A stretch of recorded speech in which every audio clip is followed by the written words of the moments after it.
Welcome to our program, the Winners and Losers Radio program. We used to run this for about 10 years on Shepherd University Radio, and they finally got rid of us for political reasons, really. Oh, really? Well, not, in part they didn't have enough money to manage the station, and so they basically shut it down as far as live. That's sad. I mean, well, they didn't shut it all the way down, but they basically just the idea of having a talk show on it. They started getting calls from some of your friends, our friends, would-be friends, not quite, actually more adversaries in the House of Delegates. Yeah.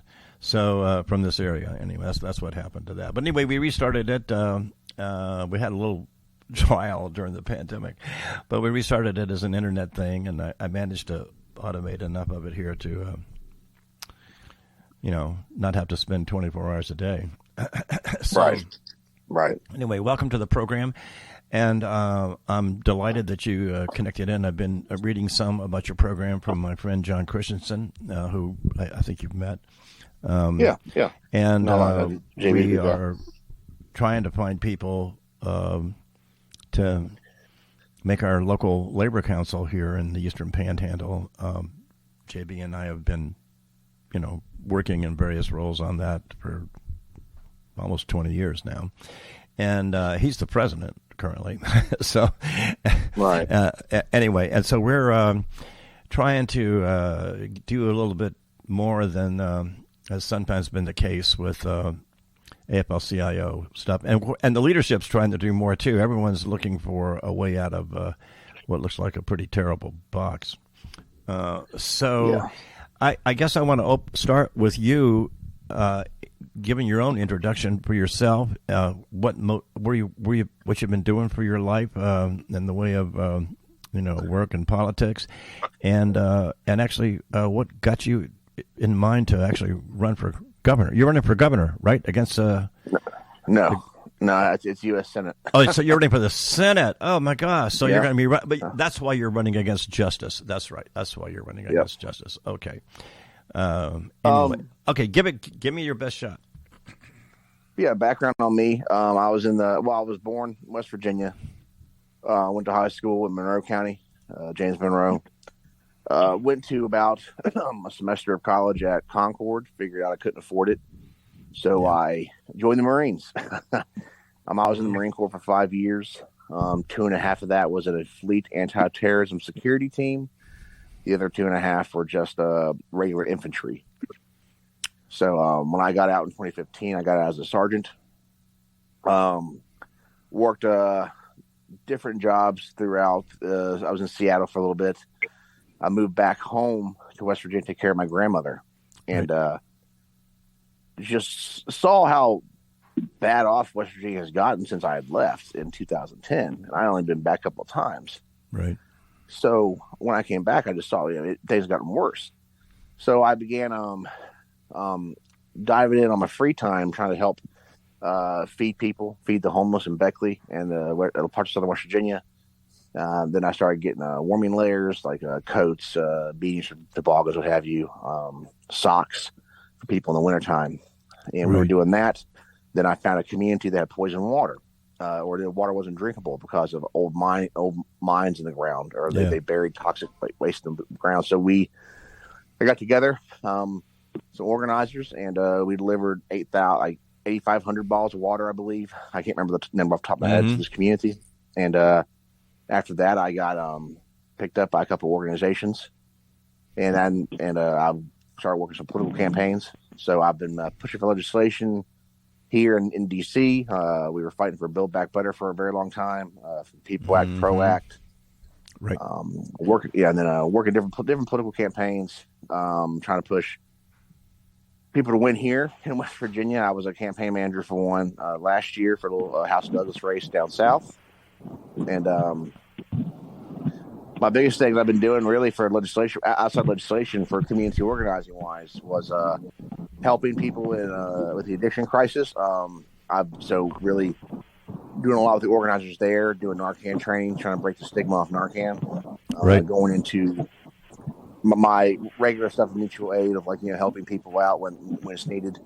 The other one is I've been going across the coal fields of West Virginia predominantly, pushing for renewable energy and having people bring solar panels to their towns. And it's been quite a lot of success. A lot of people are very interested in embracing EV charging stations and solar panels. That's been my biggest thing. Mm-hmm. Then for the past year, I've been strategizing this run, and we announced October 15th this run to primary Senator Manchin, and he retired. Yeah, my campaign has taken off since then. All right. So, so my first question is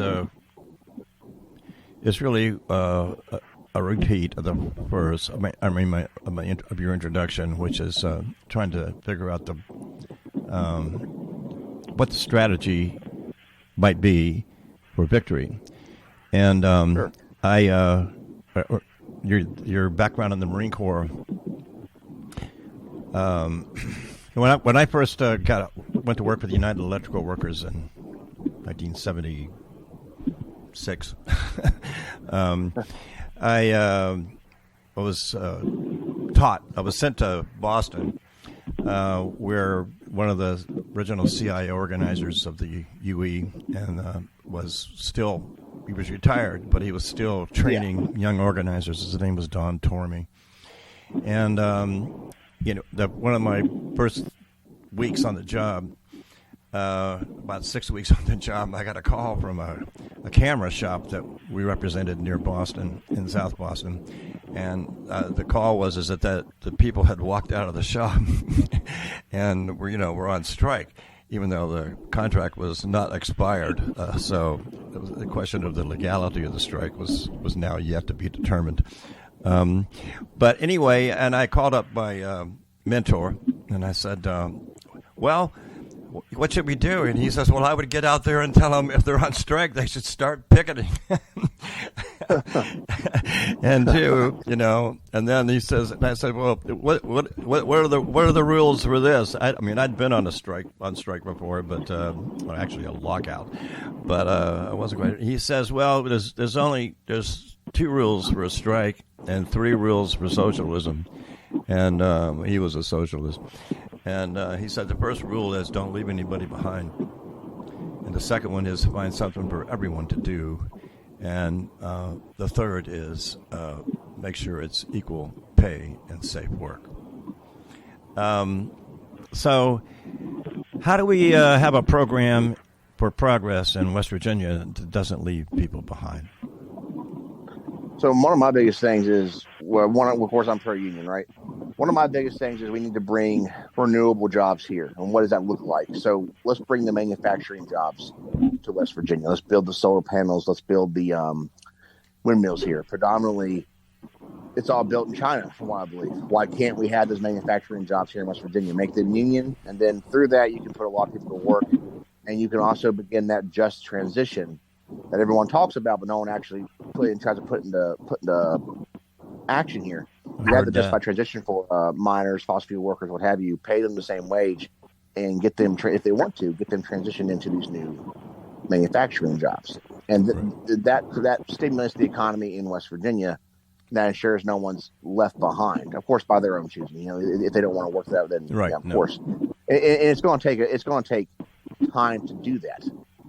And that's the reality of the face. But we have to actively make that step in the right direction, or just embracing that industry. And that's been my biggest point here is make them union, bring it here, build it here. West Virginia used to power the nation with energy. Let's do it again in future technology. What about this hydrogen hub project that looks like it's going to get off the ground and involves quite a bit of money and energy? I don't know. I've been researching into it. I've heard mixed opinions on it. I don't have enough to really give you a whole educated opinion on it. I've heard mixed things. Some people say it's good. Some people say it's not something we can embrace yet. But I can't speak to you on a. No, I hear. No, well, me neither. So I listened to a lengthy presentation on it. And of course, I think the leadership of the AFL was invited to a different meeting attended by none other than Bill Gates, Right. who is obviously has been spending a lot of money in energy projects, mostly alternative energy projects, although he includes that as nuclear in that as well. Right. But, you know, since I used to work for Microsoft, I can assure you that if Bill gets involved, he's like an unstoppable force. Right. Because he has, you know, I never met him personally when I worked for Microsoft, but I worked for a lot of people that did. And they kept telling me that, you know, he's a very approachable guy, but once he makes up his mind, watch out. Fair enough. Because he'll lose his whole fortune. He'll stake everything, you know. You know, that's something to reckon with. So the problem is with the Hub project, in my view, is that you're going to end up with someone like Bill Gates. He'll own the state. Like the coal mines used to. How do we get around this problem? I just, it seems. But how do we get around from like basically? Well, how do you get the public interest in control of its resources? And this is kind of a socialist idea, right? But I mean, I'm not necessarily talking about, you know, nationalizing everybody. I'm just saying, how does the state get control of its natural wealth so it can redirect it in a direction that benefits, that does the kind of things you're talking about? Well, yeah, just like what I'm doing, you have to have people that are actually fighting for the state, fighting for working class West Virginians, Americans running for office, and we have to change that game. Right now, and you can say it's not even just West Virginia, across America. Most of our resources are sold to different areas. Let's say West Virginia, for example. Our resources, our coal doesn't really power us here. We sell elsewhere. Up in the Panhandle, you have the windmills, and you have the windmills up there powering DC. Doesn't do anything for West Virginia. Ultimately, if you want to start changing the tide of that, you have to start getting people elected for office that won't be bought off by corporate interest, that won't be trying to line their own pockets, and actually be fighting for what's good for this state and what's good for the people here. And you have some of that, of course, but by far and large, we need more of it. And that's one of the reasons why I'm doing this run, to show that you're everyday guy. I'm a working class guy.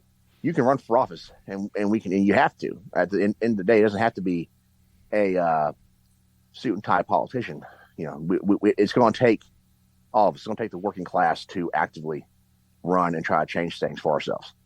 You think there's a lesson in the recent strike movement this past summer and fall? Yes. It shows that with how the labor movement's kind of coming back. With all the strikes happening, it shows that people in America are getting fed up. You know, our wages stay stagnant, rent keeps going up, prices keep going up, but you know we're not getting paid. And you know, and people, especially in West Virginia, especially from all my organizing, going through people's communities and asking, you know, what's going on, what's the problem here is predominantly there's no jobs. They can't. People have to choose between rent or groceries, gas prices. They can't afford to get to work. Childcare is unaffordable because you have to pay for the gas or bills. And I mean, I understand that struggle as well. So that's one of my biggest points here is that we have a lot of out of touch politicians across the nation and in the state, and I think a lot of them have forgotten about how the struggle is for working class America. You know, Karen and I think Karen's online here. That's her telephone. I am. Hello, Zach. Hey, how you doing? And I'm doing great. I'm sorry we're not seeing each other's face. I'm traveling and my Zoom app wasn't working, so I had to call in. No, you're okay. Welcome, and I'm so glad that you joined us.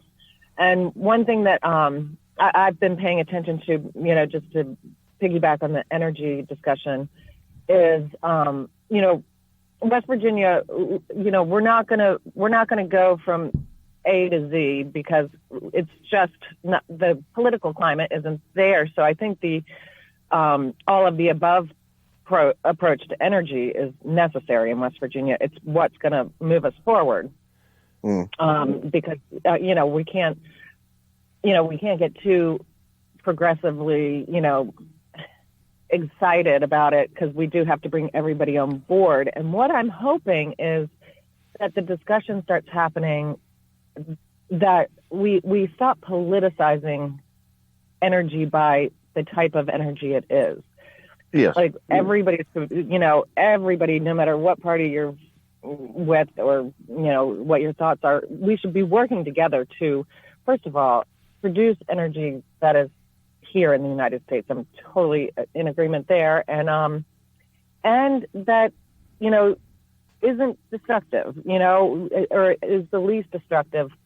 But that does include, hanging on to fossil fuels while that transition is happening, and kind of just like taking the, bad words, when Republicans believe in this and Democrats believe in this and progressives this, and just kind of bringing everybody together. Like, listen, all of these energy sources are important to look at, to pay attention to, and to utilize, just to advance, which is a natural part of life. Right, and that's why that's why I keep harping on just transition, because a lot of times you're a lot of liberal talking points outside of West Virginia. I've been on interviews before where they say, why not kill coal? Well, you can't just kill coal immediately. That's not a reality. You can't just throw people out of jobs immediately and not care. Also, that's why I'm saying, let's start building the manufacturing here. Let's start embracing that, and then start that transition period. And how long that will take, I couldn't tell you. Maybe 10 years, but at least get the ball rolling. Instead of right now, we're just staying stagnant, hoping that the opening the lines of communication. Mm-hmm. Yeah. Suppose that's my thing. I look at the ball rolling to embrace these technologies. That way, we can get ahead of it, and West Virginia can become an actual a powerhouse. And right now, on the path we're on, we're going to be left behind. And I believe, correct me if I'm wrong, I think Robert C. Byrd said something very similar to that a decade ago. But I could, Well, Byrd actually, over Thanksgiving, I was traveling out to, I think the town I went to, it was Monroe, south of Parsons down there. Yeah, that's where it is. Is that right? Is there a little town called Monroe? Okay, so there's a campground. You're more familiar with that part of the state. But I'll tell you, I was traveling across, Quarter H, and just that stretch, over to Tucker County from the Eastern Panhandle is just breathtaking. And I was thinking about Senator Byrd, and of course all the wind turbines are there, and I actually think it's beautiful. I mean, I got chills just driving across there. It was early Thanksgiving morning that I headed out, and I felt like I was the only person on the planet. It was like nobody on the road, and it was just absolutely breathtaking. And if we can start making the shift about, just how wonderful West Virginia is, and that we can all work together to utilize, the resources we have here. Yeah, absolutely. And it really, when it comes down to it, like you just said, it should be it should be all of us together working on this. It's not a party issue. It's really just trying to, what's good for West Virginia, what's good for the economy, and what's good for workers end of the day. Right. Well, I have a suggestion. So have you had a conversation about this campaign yet with Cecil Roberts? Have I talked to him? Yeah. No, I have not, no. Well, I would suggest the following foundation for a discussion, and that is, since Cecil, I know, thinks about this, and he is a member of the Blue-Green Alliance, as a matter of fact. Okay. What would be an acceptable negotiation for coal miners in West Virginia that should their jobs be abolished in favor of some other technology, what would be the deal that would make it okay with miners? And what's the price? What's it cost? And what happens? Absolutely. That's a much needed conversation. It's a kind of thing where if you have a starting point, okay, the miners had a discussion among themselves and said, if our country wants us to fall on our swords, what's the deal? What is the deal? Now, Senator Manchin has said straight out, I commend him for his honesty at times, okay, but I don't agree with him. He said straight out, this is capitalism. The market solves all these problems. He said that the other day in the Senate, okay? You don't need all these industrial policies, except, of course, defense. Right. He you don't need all these industrial policies because the miracle of capitalism will get everybody a job. And I just say, well, the miracle of globalization in the 70s and 80s and 90s left millions of people behind, and the consequence was Trump, in my opinion. That's just one of my little opinions, No, you're right. How do we get beyond? Oh, and to comment on that, John and Zach, is that it's very clear that Senator Manchin has not had to struggle about where his next meal is coming from, and it's so important when you're making those broad statements about capitalism. Capitalism leaves a lot of people in the dust. Yes, it does. And when you are coming from nothing, it's hard to be a force in the capitalistic society, and I think it's so important to remember the real struggle that Zach is talking about of too many West Virginians. And that poverty struggle is, creating a lot of social ills and, mental health crises and everything. So, when he makes those types of blanket statements, he has to remember that, it's some of our West Virginians really they aren't a player in the capitalistic, formula. And that's exactly what you just said is exactly right. And predominantly with the system as it is, West Virginia has been left out and forgotten about, and that's kind of how the system works. Because the industry started dying decades ago, and we got left behind, and then that's left an entire population in the dust. That's left us with not many opportunities here. So I would disagree with what Senator Manchin had to say on that, and that's why I'm out here advocating for West Virginia, because we've been forgotten about for so long. And to speak on the whole, the Donald Trump effect, so many West Virginians, Bernie Sanders is very popular here too, and so is Donald Trump. Why is that? Because both of them came across genuine, and both of them came across as caring about people here. Now, I don't think Trump was genuine or cared, but he played that card, and it worked for him. And ultimately, that's one of the things that I'm moving with here is that West Virginians want somebody who understands where they're coming from and will fight for them. And we haven't had that in a long time, but people here saw that in Trump. They wanted someone to throw a brick through the window and say, hey, we're still here. Don't forget about us. That's why people embraced Trump, because that's kind of what his rhetoric was. He was, an outsider. He was willing to take on D.C., blah, blah, blah, blah, blah, blah. And so really, I said West Virginia needs a fighter. And that's what I'm standing up to be. Saying, if you all want someone to understand where you're coming from, you all want someone to represent you and not a bunch of corporate interests, that's me. Because at the end of the day, no one wants to be poor. No one wakes up and actually decides to live in poverty, and a little boy or girl wants to be addicted, a victim of trafficking, houselessness, joblessness, etc. when they grow up. And we have to actively fight against that. And then this current system as it is not allowing that in West Virginia. Amen, brother. Amen. Mm-hmm. Let me ask you, what kind of organization are you building here? And are you having any success?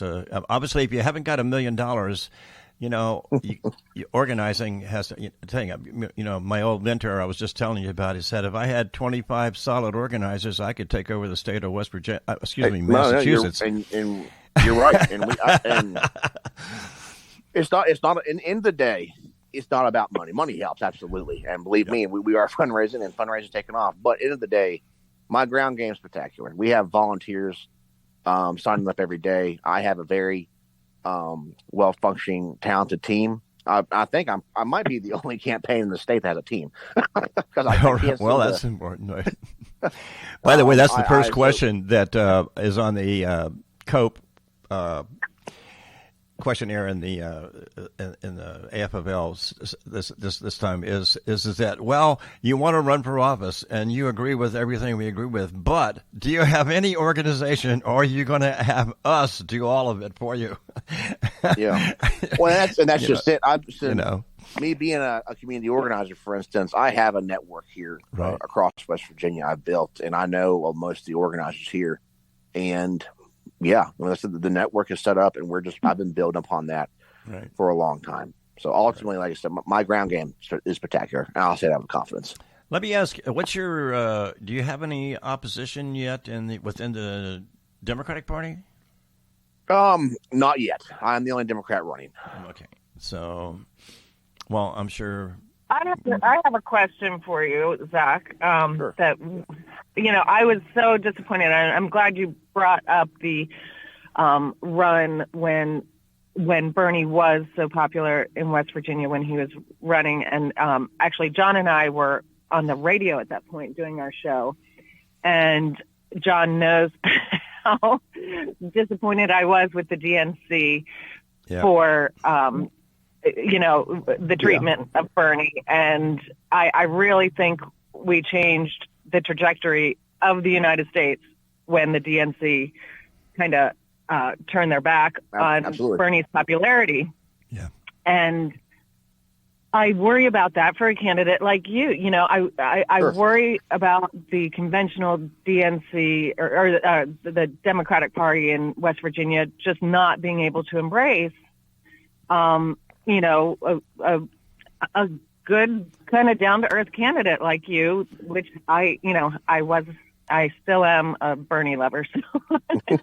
I think he really got shafted, and I was very upset with the DNC. Well, I can tell you directly that Bernie was astounded at the progress that he did make. Okay, so when I first met Bernie, and I was the UE rep in Vermont, and so.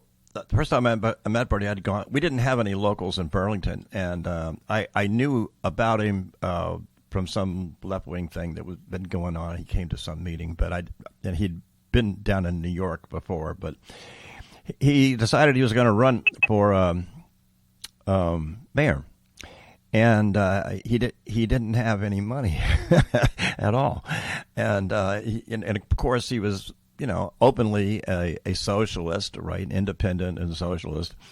And so the way he started it out was going around and basically following the police radio to disasters and traffic accidents and all kinds of other things that were happening. And I remember I was up in Burlington and I was talking to him, and he says, well, come with me. I'll show you what I'm doing. And we got in the car and we were driving around, Burlington. And sure enough, he had his police van and there was an accident at one of the intersections. And so he came up, he says, stop here. And he gets out, and he goes over and the cops are there and they don't want to talk to anybody. But the media has arrived because it's a multi-car thing. And and the media is trying to get the cops to talk to them, and they won't talk. The cops didn't want to talk to the media. And Bernie says, "I'll talk to you. I'll tell you what this accident means." And he says, "You see those holes in the road going up and down the street here?" And he says, "Those are most likely the cause of this accident. And why are they there? Because the utility companies dig up the holes all the time and do not repair them with any quality repair." And so they erode, and the streets of Burlington end up looking like the surface of the moon. And so, and he got that, and sure enough, next day there was a headline in the Burlington Free Press, I think it's called, and Bernie, he kept doing that, and of course he built an organization out of mostly progressive forces, some labor forces. Our union, we were left-wing union, more or less, so we backed well, them. And a story like that, John, it really kind of highlights how we are stuck in a political climate of labels.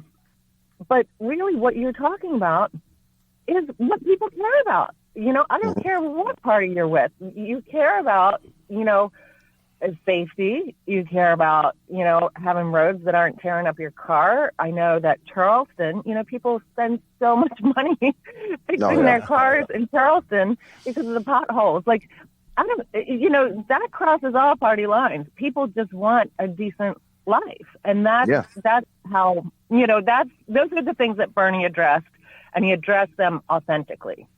When he got to be mayor, he actually carried on that campaign, and it got so bad that the utility companies in the state, got the Public Service Utilities Commission to just, defeat all these efforts to get them to pay for the cost of repairing the roads, which is the issue that Bernie wanted to put on them.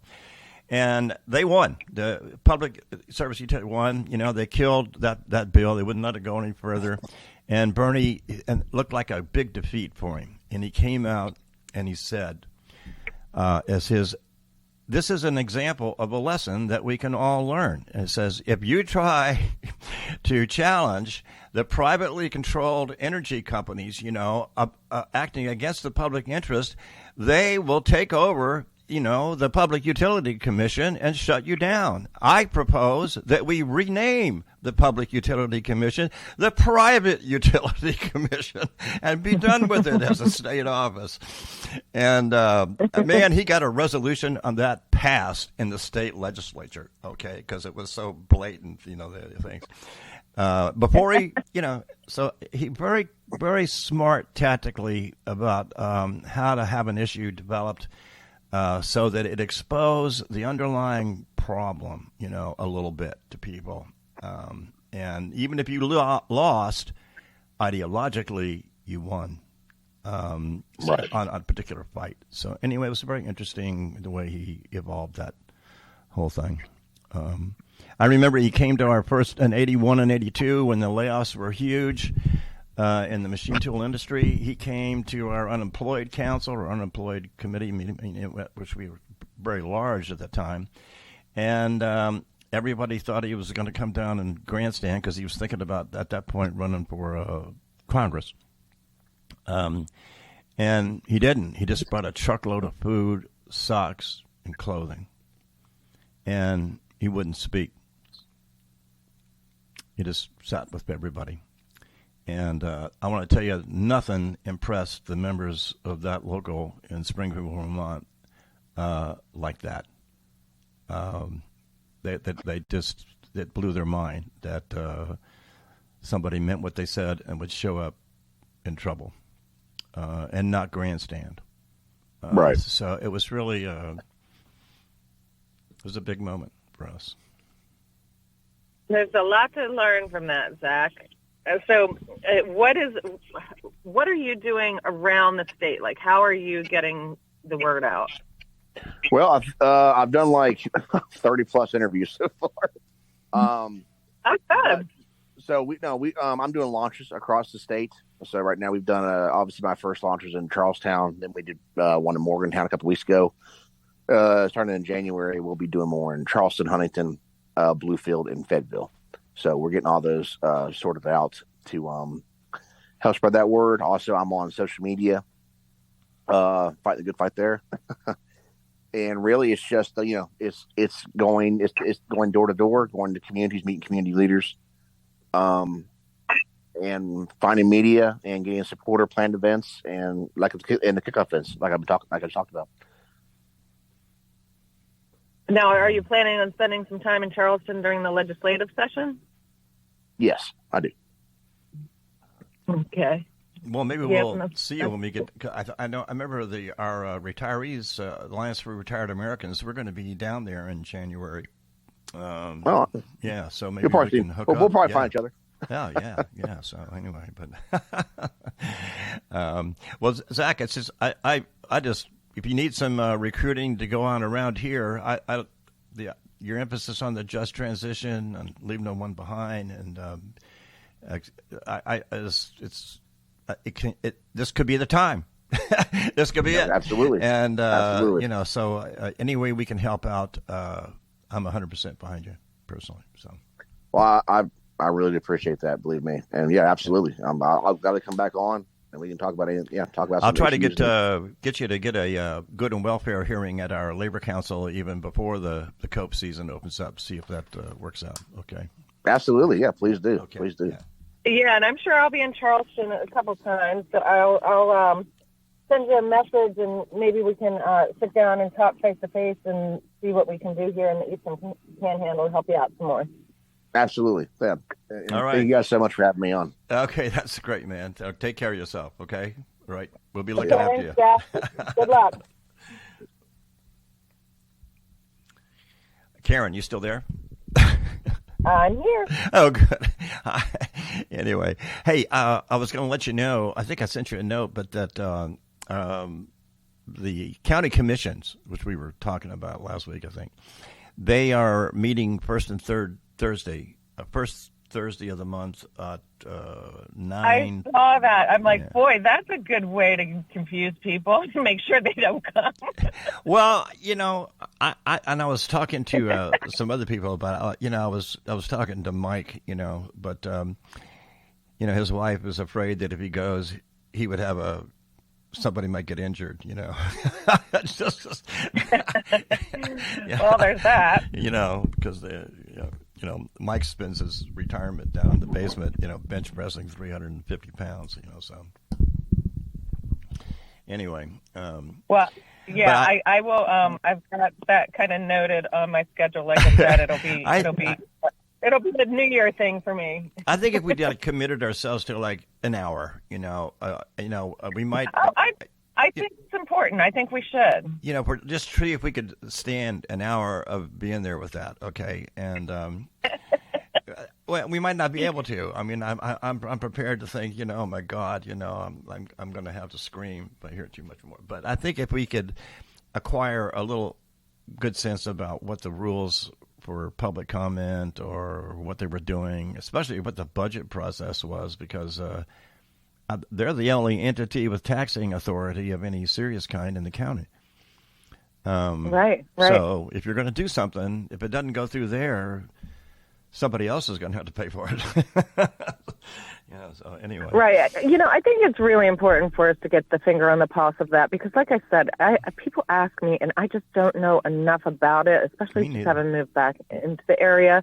But I have a feeling just from people I've talked to, because they feel kind of a helplessness with national politics, and now that they see, Jefferson County went red, I don't want to lose voters. I want to be able to have like an answer when people ask me something about that, so I can be like, it's really important that you vote locally too.